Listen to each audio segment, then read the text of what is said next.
થાકેલાઓને શબ્દથી આશ્વાસન. ભાઈ ભક્તસિંહ. નવેમ્બર 30. હે પ્રભુ યહોવા, તને કંઈ અશક્ય નથી. યર્મિયા 32 અને 17. પ્રથમ દેવે નહેમ્યાના જીવનમાં કાર્ય શરૂ કર્યું અને તેના દ્વારા બીજા ઘણા લોકો દેવનું કામ કરવા જાગૃત થયા.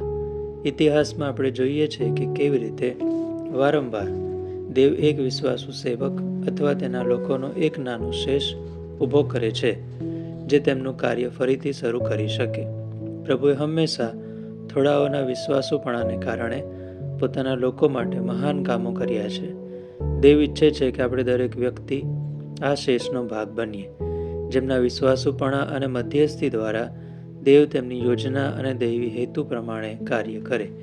નહેમ્યા બહુ ઉદાસ હતો, કારણ કે યરૂશાલેમ ઉજ્જળ પડેલું હતું અને તેના દ્વાર અગ્નિથી ભસ્મ થઈ ગયા હતા. નહેમ્યા 2 અને 3. એ જ રીતે જેઓને દેવના કાર્ય વિશે ઊંડી કાળજી છે, તેઓ દેવના લોકોની નિર્બળ અને દુર્બળ દશા જોઈને દુઃખી થયા વગર રહી શકતા નથી. આજે આપણે દુનિયાભરમાં જોઈએ છીએ કે કેવી વિશ્વાસીઓમાં દુર્બળતા અને આત્મિક બાળપણ પ્રવર્તે છે. દેવના વચન પ્રમાણે તેમનું સામર્થ્ય આપણા માટે ઉપલબ્ધ છે. જો આપણે દેવના લોકોની કંગાલ હાલત વિશે ચિંતિત છીએ અને તેમની ઈચ્છા પ્રમાણે કરવા રાજી છીએ, તો આપણા જીવનો પુષ્કળ પ્રમાણમાં ફળવંત થઈ શકે છે. યોહાન 14 અને 12, પ્રકટીકરણ 1 અને 18. આપણી પાસે જીવતા તારનાર છે, જે ગઈકાલે, આજે તથા સદાકાળ એવો ને એવો જ છે. હિબ્રૂ 13 અને 8.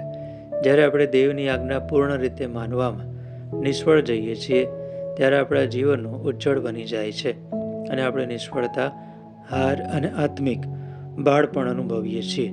જ્યારે ઇઝરાયેલ પુત્રો બાબેલમાં હતા, ત્યારે તેમના યરૂશાલેમ પાછા ફરવાની કોઈ આશા જ નહોતી, કેમ કે તેઓ ગુલામ હતા અને સંખ્યામાં થોડા જ હતા. પણ દેવે યર્મિયા મારફતે કહેલું પોતાનું વચન યાદ રાખ્યું. આ રીતે એક વિદેશી રાજા કોરેશ મારફતે તેઓને પાછા આવવાની તક મળી. બીજો કાળવૃત્તાંત 36, 22 અને 23. કોરેશ રાજાએ ફરમાન બહાર પાડ્યું. પછી તેઓ યરૂશાલેમ જવા નીકળ્યા. તેઓ આખરે જોઈ શક્યા કે તેમના વતી દેવની ભવિષ્યવાણી પરિપૂર્ણ થઈ રહી છે. અશક્ય બાબતો શક્ય બની હતી.